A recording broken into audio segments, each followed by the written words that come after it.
O Irã é o que sobrou do Império Persa. O Império Persa reinou por milhares de anos naquela região. É um conjunto multiétnico de vários povos da região. Você tem gente do Turmeniscão, esqueci o nome agora do país em inglês. Turquistão, né? Turquistão, você tem gente que tem descendência afegã, você tem gente que tem descendência curda, você tem descendência persa, você tem outras minorias, você tem cristãos, tem judeus. E a formação do Estado trouxe monarcas, presidentes... Turcomenistão, eles estão Turcomenistão. Monarcas para reinar a região.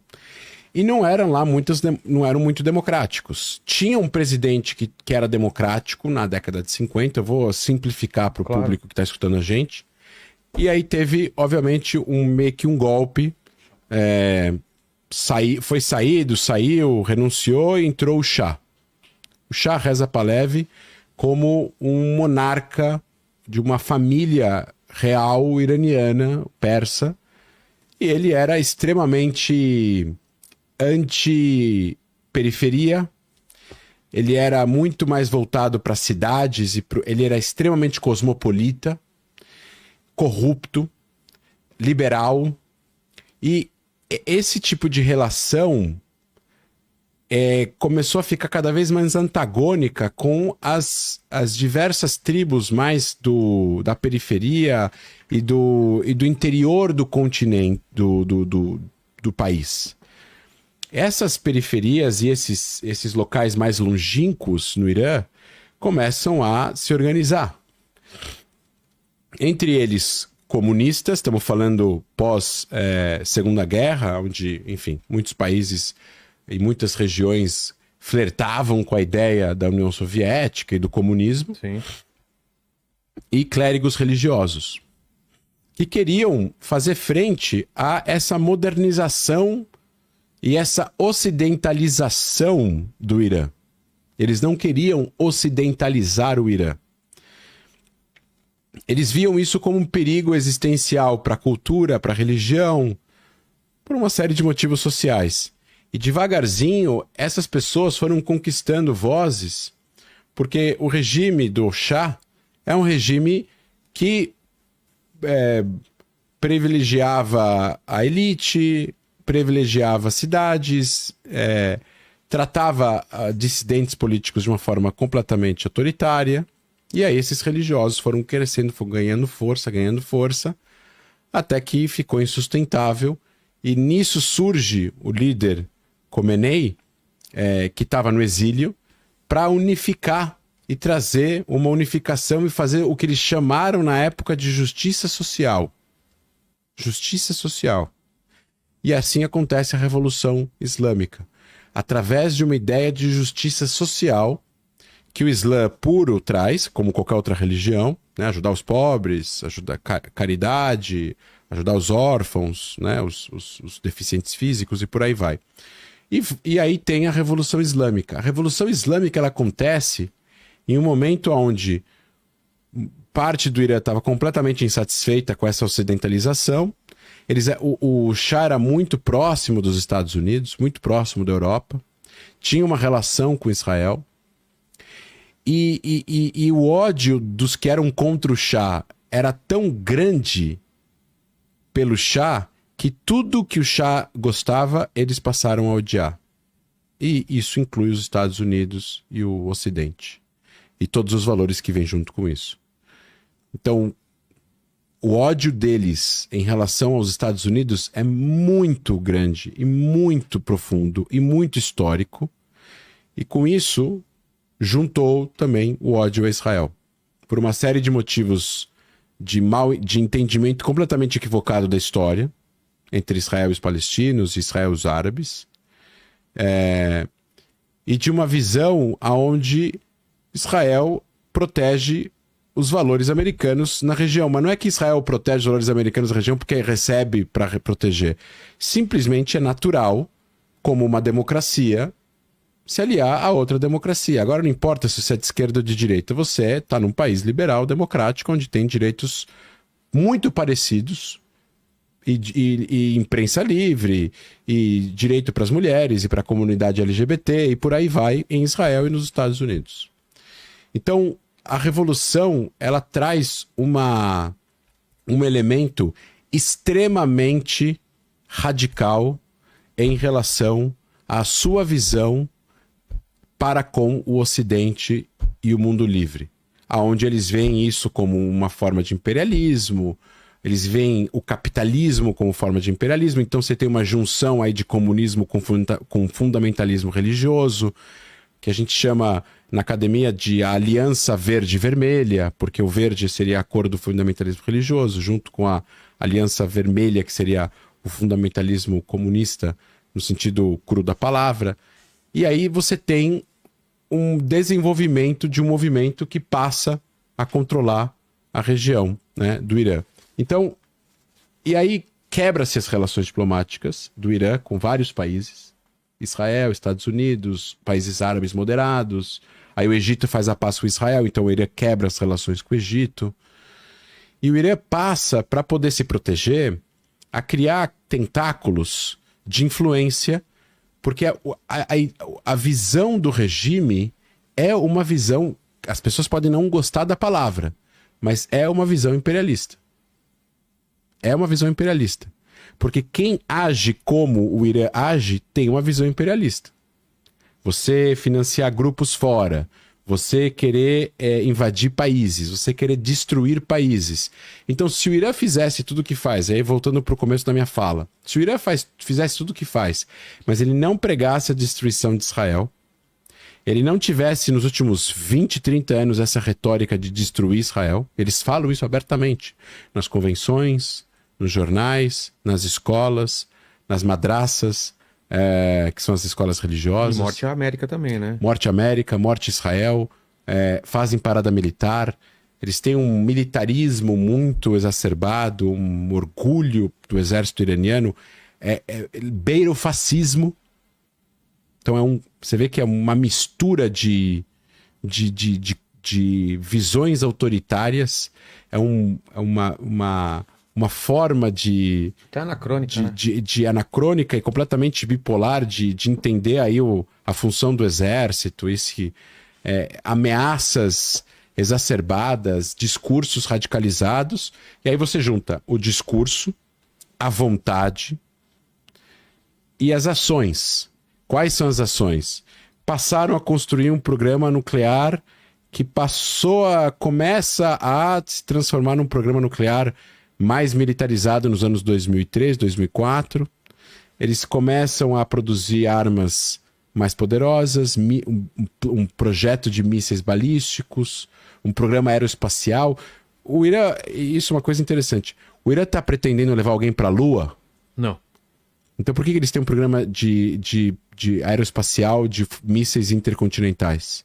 Assim, países que têm um programa de mísseis intercontinentais, eles fazem isso por dois motivos. Ou para colocar satélite no ar, na atmosfera, ou para jogar uma bomba atômica. Aí começa... Estamos fazendo uma lista. Você tem várias... Você tem o discurso, você tem o sentimento, você tem a vontade, você tem o discurso, você tem as ações. Certo. As ações são várias. O que eles fazem no sentido de se armar? O que eles estão fazendo em relação ao seu investimento a grupos terroristas? Então, grupos terroristas em Gaza, grupo terrorista no Líbano, cada vez mais fortes, cada vez mais bem armados, cada vez mais bem treinados. Você tem cada vez mais o uso de países e de regiões para atacar Israel, agora especificamente falando de Israel. Então você tem cada vez mais o uso da Síria, cada vez mais presença do Hezbollah no sul do Líbano, infringindo a resolução 701. Cada vez mais ajuda ao Hamas. E o discurso aumentando. Aí você tem toda a questão em paralelo do programa nuclear. Então chega uma hora que os países que estão sendo ameaçados, e aí o único país que está sendo ameaçado aqui é Israel, ele tem que tomar uma decisão. A diplomacia não está funcionando, a ameaça de Israel contra o Irã não está funcionando, A ameaça dos Estados Unidos não está funcionando. A ameaça da Europa não está funcionando. As sanções econômicas não estão funcionando. O multilateralismo não está funcionando. A ONU não está funcionando. Chega uma hora que se nada funciona, você precisa agir. E aí as pessoas ficam perplexas por que agem com força, com o uso de armas. Não foi a primeira escolha do mundo livre usar as armas contra o Irã. Foi a última opção que ele foi usado, armas contra o Irã. É que as pessoas estão partindo do princípio que a história começou há 12 dias atrás. A gente, 12 dias atrás é o fim da história. Não é o começo da história.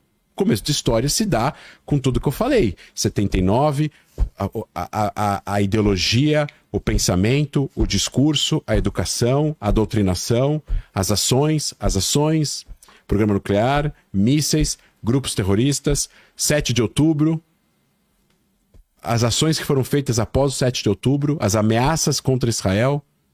Eles têm um relógio em Tehran que tem uma contagem regressiva de quanto tempo falta para Israel ser destruído. Eles falam que Israel não vai mais existir em 2030. Então, esse tipo de discurso, quando chega em Israel, e eu estou falando agora tudo que nós temos acesso de informações abertas. Olha só o que os israelenses estão escutando. Grupos terroristas no Líbano. Grupo terrorista usando a Síria. Grupos terroristas mandando mísseis do Iêmen. O Hamas em Gaza, a Jihad Islâmica em Gaza. São 7 frentes. Usando o Iraque, usando a Síria, os Houthis, o Irã, o Hezbollah e o Hamas. Chega uma hora que, se tudo que eu falei de diplomacia não está funcionando, alguma hora o governo de Israel, junto com as suas forças armadas, vai precisar tomar uma ação. Porque as pessoas do mundo não vão agir para proteger Israel. É Israel que precisa iniciar alguma ação para se proteger. E, de novo, Israel fez isso outras 2 vezes no passado. Quando o Saddam Hussein estava fazendo um reator nuclear em Osirak, Israel fez uma ação preventiva e destruiu o reator nuclear de Osirak em 81. O mundo inteiro condenou Israel. Essa é uma doutrina militar de defesa de que Israel não vai permitir que um regime que prega a sua destruição obtenha armas de destruição em massa. Se um regime na região que não pregasse a destruição de Israel e que não tivesse nenhum tipo de discurso agressivo contra Israel fosse atrás de armas de destruição em massa, eventualmente Israel não ia fazer nada. Se a Arábia Saudita agora começar a fazer um programa nuclear, Israel não vai atacar a Arábia Saudita. Por quê? Porque a Arábia Saudita não está ameaçando a existência de Israel. Assim os Emirados Árabes, assim o Kuwait, assim o Bahrein, assim o Catar, assim outros países. A questão é que quando as pessoas olham para o contexto que eu estou colocando e entendem a gravidade desse problema, elas não também entendem que não é apenas Israel que está em perigo nessa questão. Porque uma guerra nuclear, se o Irã joga uma bomba nuclear em Israel, vamos supor que o Irã não fosse atacado e o Irã seguisse no seu programa nuclear clandestino e mesmo mentindo para a Agência Internacional de Energia Atômica, eles continuassem, os discursos, as ameaças, tudo continuou e daqui a 1 ano e meio a gente escuta a notícia de que o Irã fez o primeiro teste nuclear no deserto do Irã. Pronto, o Irã é nuclear. E vamos supor que uma dessas bombas eles dão para os Houthis. E os Houthis agora têm uma bomba nuclear no Iêmen. E aí os Houthis ficam lançando foguetes em Israel, mísseis. Israel lança mísseis, o Houthi fala, se vocês mandarem de novo um míssil, a gente vai jogar uma bomba nuclear em Israel. O que Israel vai fazer? Vai jogar uma bomba nuclear no Iêmen? Não. Então, isso é muito mais perigoso para o mundo do que um ataque preventivo. Então, Vilela, aqui não tem muita saída no que diz respeito sabe aquela famosa frase, você quer estar certo ou quer viver? Então, assim... Quer ter paz ou quer estar certo? De novo, Israel não buscou o 7 de outubro. É injustificável o 7 de outubro. Se os palestinos querem negociar com Israel, eles vão sentar e negociar e exigir negociações justas, mediadas por algum país neutro, para eles terem um país, para eles terem autodeterminação. Mas não é matando civis em casa que você vai fazer isso. O Hamas financiou essa história porque eles viram que Israel estava dividida por causa da reforma do judiciário que vinha de um ano anterior. Eles achavam que Israel estava dividida e que Israel ia ruir por dentro.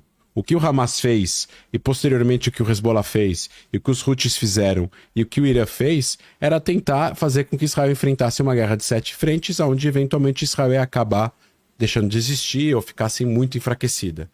E eles erraram o cálculo. Eles erraram o cálculo porque eles esqueceram que Israel, em determinadas situações, tem uma determinação que poucos países têm, onde os israelenses estão fugindo de onde estão para tentar voltar para Israel. Estão fugindo não, estão indo de onde estão para voltar para Israel, e não estão fugindo de Israel, como em outras guerras você vê as pessoas fugindo e não voltando para o país em guerra. Os israelenses estão brigando por espaço nos aviões para ir para Israel, não para sair de Israel, para tentar estar lá nesse momento, quando começou o ataque de Israel ao Irã, mesmo com todas as sirenes e com toda a destruição que o Irã causou nos últimos 12 dias. Logo, a gente tem aqui uma situação onde um país precisa agir pela sua segurança. Esse país, Israel, e aqui falo para os seus espectadores assim, não importa a sua ideologia, se você é pró-palestino, se você é solidário aos palestinos, tá tudo bem. Você pode ser pró-palestino. Israel não está ameaçando a destruição do Irã. Israel não está ameaçando a destruição da nação iraniana. O Irã ameaça a destruição da nação israelense. E ele está fazendo tudo para ele ter a capacidade de ter os meios para fazer isso. E Israel não vai sentar e esperar que isso aconteça.